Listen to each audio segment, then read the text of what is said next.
Isa pong mapagpalang linggo sa ating lahat. Welcome po sa ating online celebration. So we celebrate dahil buhay ang Panginoon. So tinawag namin celebration, hindi service kasi parang iba pakinggan. Okay, ayun nga po, ganito na naman ang ating setup ngayon. Nakakamiss yung magkakasama tayo together. Pero okay lang kasi may paraan naman na para iparating yung salita ng Diyos through online. At least na ma-maximize natin yung ating mga gadgets at social media na upang i-spread natin yung salita ng Panginoon. Yun nga po, nakakamiss lang. Pero kailangan natin sumunod sa ating local government para na rin sa ating kaligtasan. Yun nga, ang nag-iingat ay hindi mapapahamak. So napaka-importante po na tayo ay maging obedient dahil ino-honor ng Lord yung gobyerno natin dito sa mundo. So maging obedient po tayo, lalo na kapag ikaw ay follower ni Jesus. Dapat matino ka at sumusunod ka sa ating gobyerno. Na stay at home, yan. Enjoy nyo lang po. So, at least nakakatipid tayo sa ating gastusin, di ba? Ng sabon, ng shampoo, transportation, di ba? At least sa bahay ka lang manonood ng preaching ko, di ba? Hindi ka nagagastos. But anyway, yun nga po. Kasi pa ako'y inatasan ng Panginoon na mag-share ng kanyang salita sa pagkakataong ito. Yun po, gusto ko po i-share sa inyo. Yung makikita po natin sa aklat ng Matthew. Ito po yung napaka-common na verse at napakadaling i-memory verse. So, I hope pag natapos itong preaching natin na to, kabisado mo na itong verse na to. So, sige po, basahin po natin. Matthew 6:33. Sabi po dito, "But seek first the kingdom of God and His righteousness, and all these things shall be added unto you." O sa Tagalog po, ngunit higit sa lahat ay pagsikapan nyo na kayo'y pag-arian ng Diyos at mamuhay ng ayon sa Kanyang kalooban. Ibibigay niya sa inyo ang lahat ng inyong pangangailangan. Sige po, ating pong ipanalangin na salita ng Diyos. Aming Diyos na dakila at makapangyarihan sa lahat. Sa po kami po ay nagpapasalamat, Panginoon, at napakabuti mong Diyos na kami ay iniingatan mo, Panginoon. Lord, sa pagkakataong ito, sa pagbubulay-bulay at pag-aaral ng iyong salita, naway may matutunan po kami na i-apply namin ito sa aming pamumuhay, lalo na sa tamang direksyon, Panginoon, ang buhay namin, Panginoon. Ingatan niyo po ang mga kapatiran na nanonood, Panginoon, sa mga oras na ito, at nawa ang gabay ng Banal na Espiritu mo siya kumilos sa aming kalagitnaan ngayon. Sa pangalan ng aming Panginoong Yesus. Amen. Ayun po. So, yan po yung ating pag-uusapan ngayon. It's all about Kingdom of God. Or, kaharian ng Diyos. Napakalaga pong pag-uusapan. Ang title po pala ng ating pag-uusapan natin ngayon ay Hindi Karaniwan ang Pinagharian. Inulit ko po, ang title natin ay Hindi Karaniwan ang Pinagharian. So yun, pag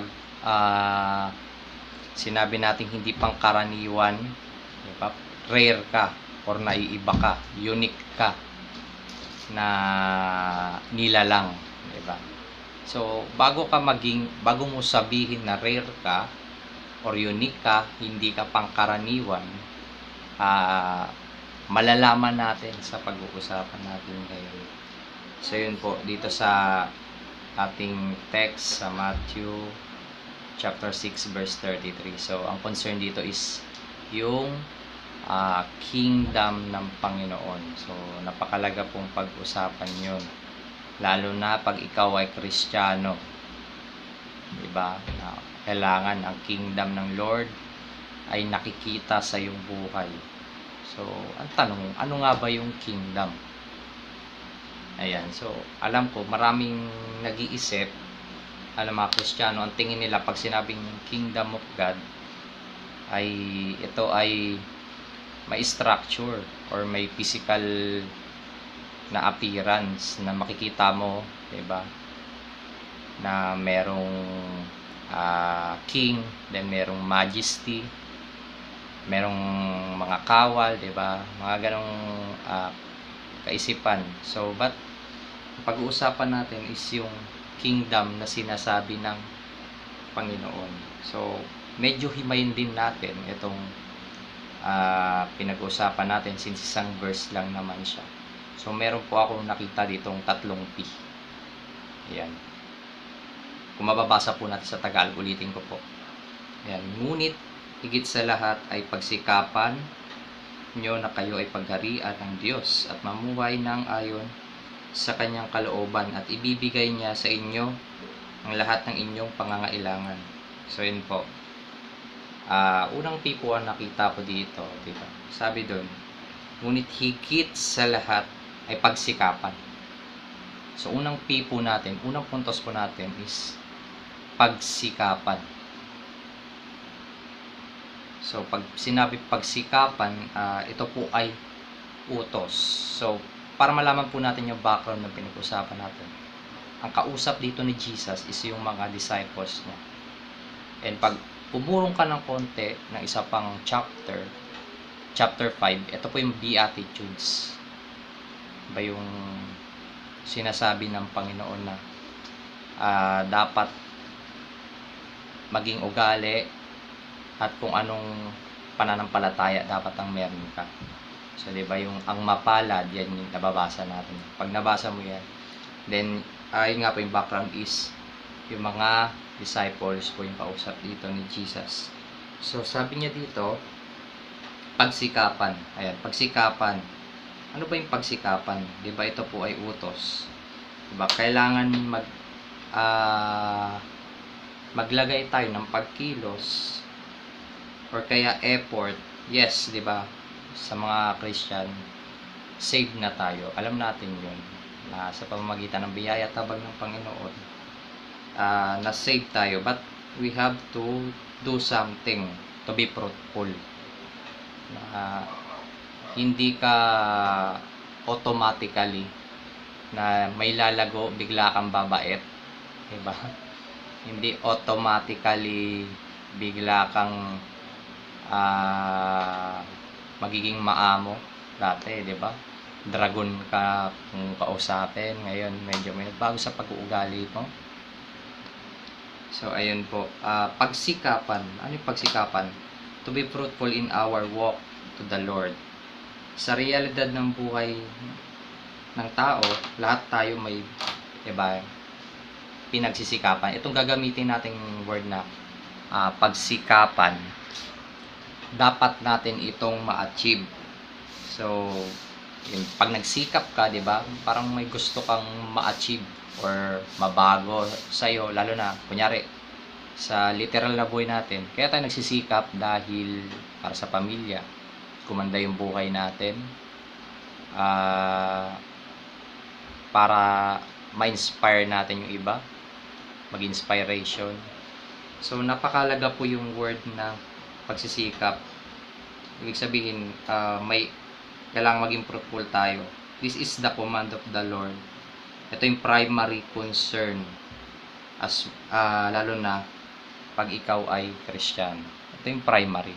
Yung kailangan pagsikapan.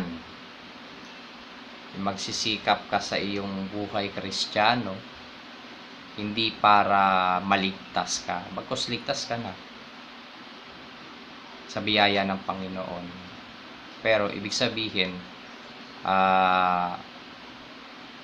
how to express your faith.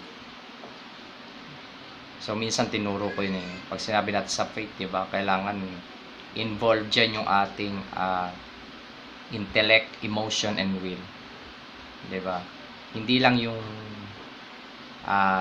faith mo is hanggang sa mind lang, hanggang sa heart lang. Kailangan ini-act mo. Diba? Kasi dun makikita yung fruit. What you believe, magre-result yan doon sa ina-act mo, sa sinasabi mo. lalo-lalo na sa attitude. Ayan. So, sabi dito, yung utos ni Jesus, yung word na pagsikapan. Diba? Doon pala tayo sa word na pagsikapan. Yun yung first natin, pagsikapan ng alin. Diba? Sa English or seek, hanapin mo. Diba? Napaka halaga po yung naghahanap ka, nagsisikap ka para may makita ka. Diba? Minsan kasi hindi dapat, diba, pag yung pinagagalitan tayo ng magulang natin, ay hinahanap tayo, kasi nasabi, huwag kasi bunganga ang pinanghanap, mata, diba? So, ating makita, diba, sa lalo na sa salita ng Diyos, yung kanya sinasabi, at ito'y maisapamuhay natin. So, napakainam po na tayo ay magsumikap, mag-seek kay Lord. Then, ano nga ba? At alin? Ang tanong. Magsisikap para saan? At ano? Ito po. Pangalawa natin P. Pagsikapan yung una. Ang pangalawa is pagharian. Pagsikapan yung pagharian. So, kung mabasa natin sa previous sa the whole text neto ng chapter 6, tinalakay dyan ni Jesus yung tungkol sa pamumuhay natin. Diba yung ang title pa nga dun is Do Not Worry, diba? Yan na naman tayo sa worry, diba? Parang ang dami ko ng times na binanggit yan. So, nung una, sa chapter 6, pag binasa mo yan, tinatalakay dyan ni Jesus na huwag ka mag-worry tungkol doon sa mga necessities mo, sa surroundings, situation, o so, sa kung ano pa mang kinatatakutan mo.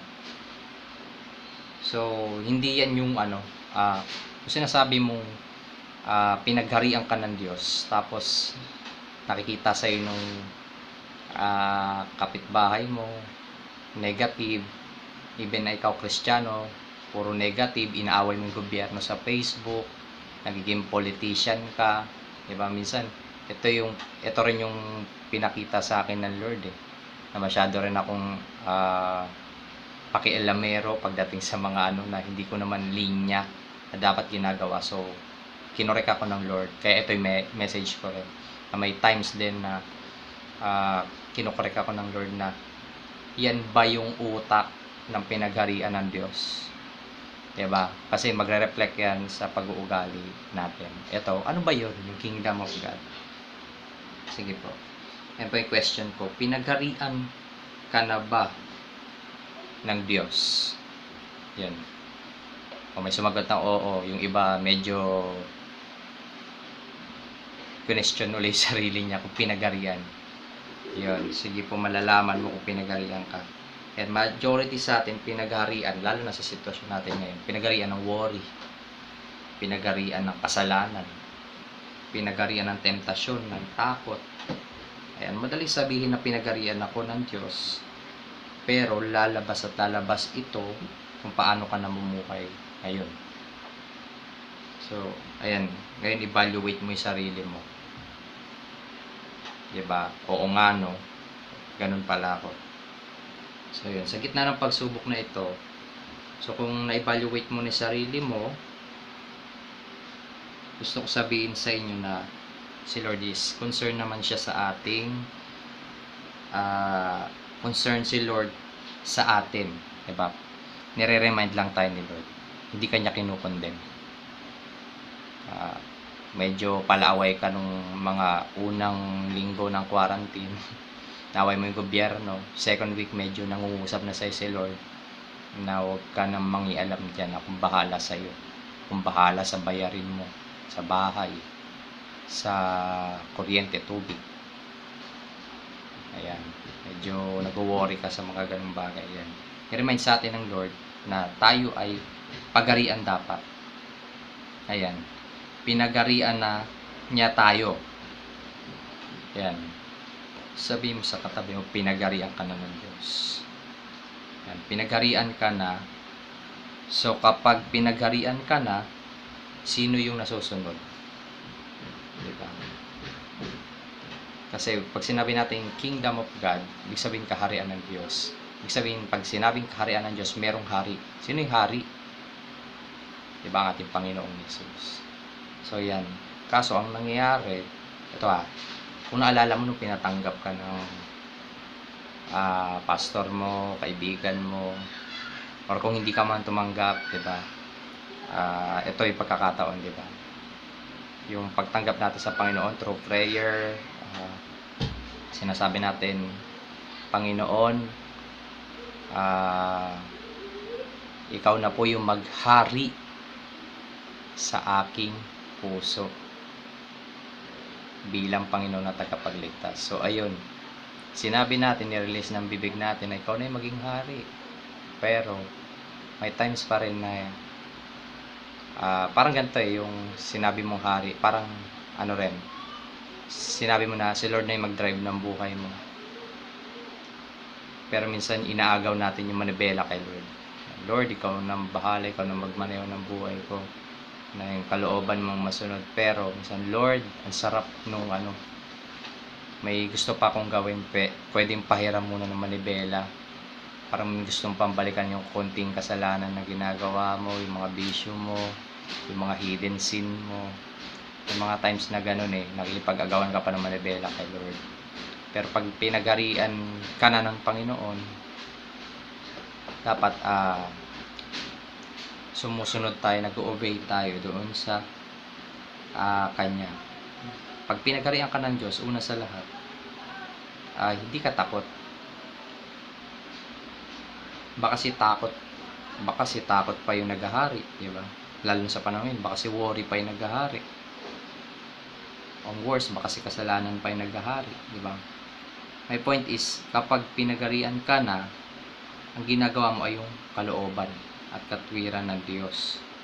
Ayan, hindi yung lumang katauhan pa din ang nasusunod, yung, di ba, palaway ka pa rin sa mga barangay pag kinanapan ka ng quarantine pass. Di ba? Huwag mo awayin kasi sila ay may sinusunod lang din yung mga yan. At para di sa ating kaligtasan yan. Para yung complain, di ba? So nakakasawa na rin yung sobrang complain. Pero ito di ko pinopromote kung sino mang sa presidente natin ngayon, di ba? Kung isipin mo lang, ilalagay mo ilalagay mo posisyon mo sa posisyon niya, siya hindi natin siya narinig na nag-complain. Ikaw, problema mo sarili mo lang, baka sarili mo nga lang. Kung may baka pamilya mo lang naman. Tingnan mo, kung titingnan natin yung presidente, hindi siya nagko-complain, pero ang problema niya yung bansang Pilipinas. 'Di ba? Kung may times nga na naiyak ako sa niya, kasi paramdam ako ng awa. Sabi niya sa speech niya na may times na gigising siya, ihina lang, tapos di na makakatulog kasi inisip niya kung saan siya kukuha ng pera para pakainin yung bansang Pilipinas. So yung niya, yung ganong sinabi niya, parang tatay. So yun po, parang siya nga hindi nagko-complain, ikaw pa kaya na sarili mo lang, diba? Pero hindi naman kita masisisi dyan kung ka. Pero ngayon, kung narinig mo na ito, si Lord concerned siya. Ito lagi ko sinasabi, wag daw tayo, sabi ni Lord, wag tayo mag-worry. Kasi nga yung ibon, diba yung ibon, sinasabi niya, pag binasa mo yung simula sa verse nito, yung ibon nga hindi niya nagpapagal. Walang kakayanan. Pero sinasabi, pinapakain ng Diyos, binibigyan ng tirahan. Ikaw pa kaya nagigit ka sa mga ibon. Sakit yung kagandahan sa mga news ngayon. Hindi tayo nagkukulang sa pagkain. May isang lugar na probinsya kung saan hindi magkanda uga-ugaga yung mga mangingisda dahil sobrang dami. Halos isang banyera na isda binibenta 100 piso. Samantala sa atin dito, kilo lang yan sa pag binaba dito sa Metro Manila. Diba? Hindi nagkukulang ang Panginoon. Diba? Kaya, yun nga, bawas-bawasan yung pagko-complain. Lalo na, sinasabi mo, pinagharian na ako ng Diyos, kilala ko yung Diyos. Diba? Yung attitude ng na pinagharian ng Diyos. Hindi siya reklamador. Diba? Positive. At puro encouragement yung maririnig mo. Full of wisdom. Diba? Kaya, ito yung time na actually, nasa bahay lang naman tayo, diba? Ibabad natin sarili natin sa salita ng Panginoon. So, yun nga po, balikan natin. Kingdom of God. So, sabi dito, pagsikapan nyo na kayo ay pagharian ng Diyos at mamuhay ng ayon sa kanyang kalooban. Yun nga yung will ng Panginoon. Yun yung kaharian ng Lord. Kung ano masunod. Ang masunod yung kanyang kalooban. Ayan. Basahin natin sa Lucas chapter 17 verse 21.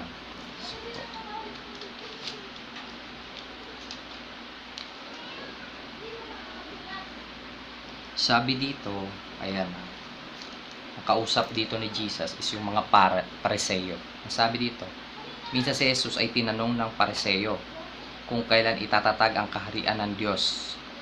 Sumagot siya, ang pagsisimula ng kaharian ng Diyos ay walang makikitang palatandaan. At wala ring magsasabi, nagsisimula na roon, rin o rine. Sapagkat ang totoo ay nagsimula ng maghari ang Diyos sa puso ng nananalig sa Kanya. Yun po. So, sa pamamagitan ng ating pananampalataya, pinaghaharian tayo ng Diyos. Ayun po. In effect, lalabas yan yung outworking ng faith mo. Lalabas at lalabas yan sa attitude. Diba? Ito lang, kung iisipin natin na yun, yung mga Aita, diba? Yung mga Igorot, diba? Yung mga tribo-tribo na sa mga isolated na lugar ng mga probinsya. Sila nga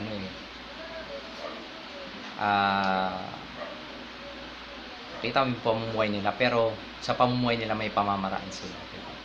Hindi sila nagko-complain. Pero ikaw na higit ka na may alam, may talino, na higit sa kanila, pero nagko-complain ka pa rin. So, ayun. Napakalaga yung kalooban ng Panginoon. Na yun yung sinusunod natin. Hindi lang kalooban eh. Sinabi pa nga yung sa ibang translation nito is katwiran. So, kailangan matuwid tayo. O bagamat di tayo perfect, pero pagsikapan natin kasi yun yung evident nung paghahari ng Diyos na tayo ay namumuhay base sa kanyang katwiran. Yan yung pinagharian ng Diyos. So ayan, tandaan nyo, ang pinagharian ay sumusunod sa kalooban at namumuhay sa kanyang katwiran. Kaya nakakaranas ng kapayapaan. Rhyme yun kapayapaan. Ayan kalooban, katwiran, kapayapaan. Sumusunod ka sa kalooban at namumuhay ka sa kanyang katwiran, makakaranas ka ng kapayapaan. Diba? So ako po, personally, tricycle driver. Ngayon, narinig ko yung bali-balita. SWD. Diba yung amelioration. So, 5,000 to 8,000. Yan. So, ako, personally, di ko na siya na-expect. Bagamat kailangan malaking bagay para sa akin. Praise God kung dumating. Pero, thank God pa rin kung hindi siya dumating. At least kasi pag in-expect mo siya, yung mga bagay, lalo na pag pera, di ba? minsan ma-disappoint ka lang. 'Di ba?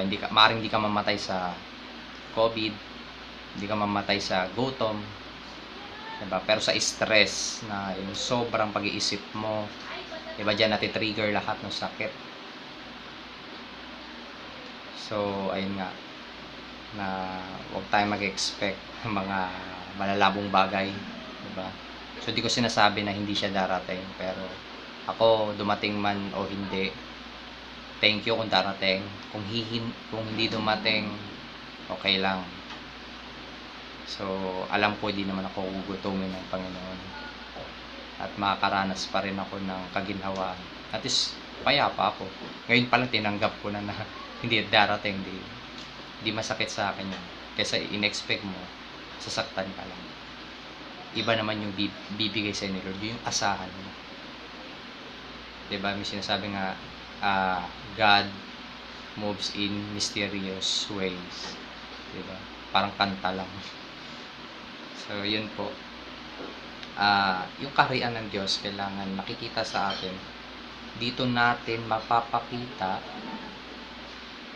na kung gaano katatag yung mga taong meron siyang kingdom mindset. Diba? So, napakalagay yung kingdom mindset at kingdom living, pamumuhay base sa kaharian ng Diyos. So, hindi ka nag-worry, diba? Hayaan mo yung mga tao na nag-worry. I'm not saying na hayaan, pero tulungan natin na lalo na tayong mga Kristiyano na makapag-encourage sa kanila, makapagbigay ng konting salita ng Panginoon. So tayo kasi pag kingdom living ka talaga, ikaw yung inspiration, ikaw yung makapagpalakas ng loob. Kung meron ka nga, ikaw rin yung magbibigay sa kanila. Yung minsan, di ba, yung isa sa pagdating sa giving, di ba, sinasabi ko lagi, Macedonian Church, di ba? Kasi higit pa sa kapayapaan ng Panginoon yung kasapatan nila eh. Yung kasapatan nila, yung kapayapaan ng Panginoon, more than dun sa binibigay nila kahit kailangan na kailangan nila. So yun po yung makikita natin na sila ay pinagharian talaga ng Panginoon, diba? So yun po, ito po yung pangalawa. Then pangatlong puntos natin, pangangailangan. Parang tapos na ako dito. Yun po. Yung una natin ay pagsikapan, di ba? Pagsikapan ng alin? Na tayo ay pagharian ng Diyos. Then shall be added unto you. Ano yun? Sabi nga, at ibibigay niya sa inyo ang lahat ng inyong pangangailangan. Bonus na lang pala yan. Ibig sabihin, yung primary is yung ikaw ay pagharian. Secondary na lang po ito yung ating mga pangangailangan. Na hindi mo kailangan may pag-away kung wala kang relief goods. Diba? So, naunawaan ko yung inyong mga sitwasyon. Huwag ka makipag-away kung no pay, no work ka. Diba? Huwag kang magwala kung ayaw kang palabasin pag wala kang quarantine or etc. So, ayan. Ano ba ang ibig sabihin ni Lord, diba, na shall be added, diba, which means to follow or secondary. Si Lord concerned siya sa uri ng pamumuhay mo. Concerned si Lord sa uri ng pamumuhay mo, hindi sa pangangailangan mo. Na sa pangangailangan mo nakikipagtalo ka. Kasi ito si Lord din naman yung magbibigay mo. Kaya nga secondary lang. Ayan, concern siya sa inyong character. Diba, sa intellectual mo aspeto, sa emosyon, and then sa will mo, na dapat kingdom mindset tayo. Ayan. Dapat lagi nating inisip na tayo ay pinagpala, hindi pagkukulangin. Kung takot ka, ako alam ko kasama kong Panginoon, di ba? Sinabi naman ng Lord yan. Kasama natin ang Diyos. Ang Diyos hindi niya tayo iiwan ni pababayaan. Ito yung mga pangako ng Diyos na kaya pinangahawakan natin, lalo na sa sitwasyon natin na to. Ito yung matibay, diba? Kasi makapangyarihan ng salita ng Diyos. Alin pa? Yung may mga worry ako na hindi na kaya, diba? Yung parang hindi na ako kaya suportahan ng government. So tanggal natin sa isip yan. Helpless na yung bansa natin, tanggalin natin sa isip yan. Diba? Our God is omnipotent. Walang mahirap sa Panginoon. Pag binasa natin yung sa Jeremiah chapter 32 verse 27, sabi doon, walang mahirap sa Panginoon. Walang mahirap. Lahat kaya ng Panginoon. Dahil He is our sovereign God. The whole power, dominion, and authority is under yan ng Panginoon. So yun po, hindi ka mauubusan, di ba? Our God is Jehovah Rapha. Kung may sakit, kung may kakilala ka na karanas ng COVID, di ba? Ipanalangin mo sa pangalan ng Panginoong Jesus. Makakaranas siya ng kagalingan. Concern yan si Lord sa ating mga yan, sa pangangailangan na ganyan. Our God is Jehovah Jireh, our provider. Who provide ng Lord yung ating mga pangangailangan. Ayan. At yun nga, wag kang ang encouragement ko sa mga nakakarinig, tayo ay mahal ng Diyos. May magandang plano siya sa atin. Diba? Bagamat ito nga, dito tayo sa sitwasyon na may kabigatan pa rin, pero aayusin din ng Panginoon at laging plano pa rin niya ang mangyari. Ang importante lang ngayon ay tayo, no matter what happen, o ito na ba yung end ng scripture, diba? Hindi ko masasabi directly, pero napaka-importante na sigurado tayo na tayo ay pinagarian ng Panginoon. Diba? Wala nang worry, wala nang complaining, kasi ako ay pinagpala, iningatan, pinili, pinagaling. Yan, ideklara mo sa sarili mo yan na huwag mo isipin na walang-wala ka dahil ipoprovide ng Panginoon lahat ng pangangailangan. Our God is God of all-knowing. Alam ng Diyos lahat yan. Hindi bulag, hindi bingi, hindi tulog ang ating Diyos. So, yun po, pinagpala ka, iingatan ka ng Panginoon. Magtiwala ka lang sa pangalan ng ating Panginoon Jesus na siyang ating mediator, na siya ang kinalulugdan ng ating Amang nasa langit. So, lahat ng access ni Jesus ay bibigay niya sa iyo dahil yun nga, lahat ng sacrifice niya sa cross is hindi yun nawalan ng kabuluhan. Ikaw yung reason, ikaw yung kabuluhan, kaya siya nagpapako sa cross. Kaya po, yun lamang po sa umagang ito. Maraming salamat po at pag-ingat po tayo. God bless po.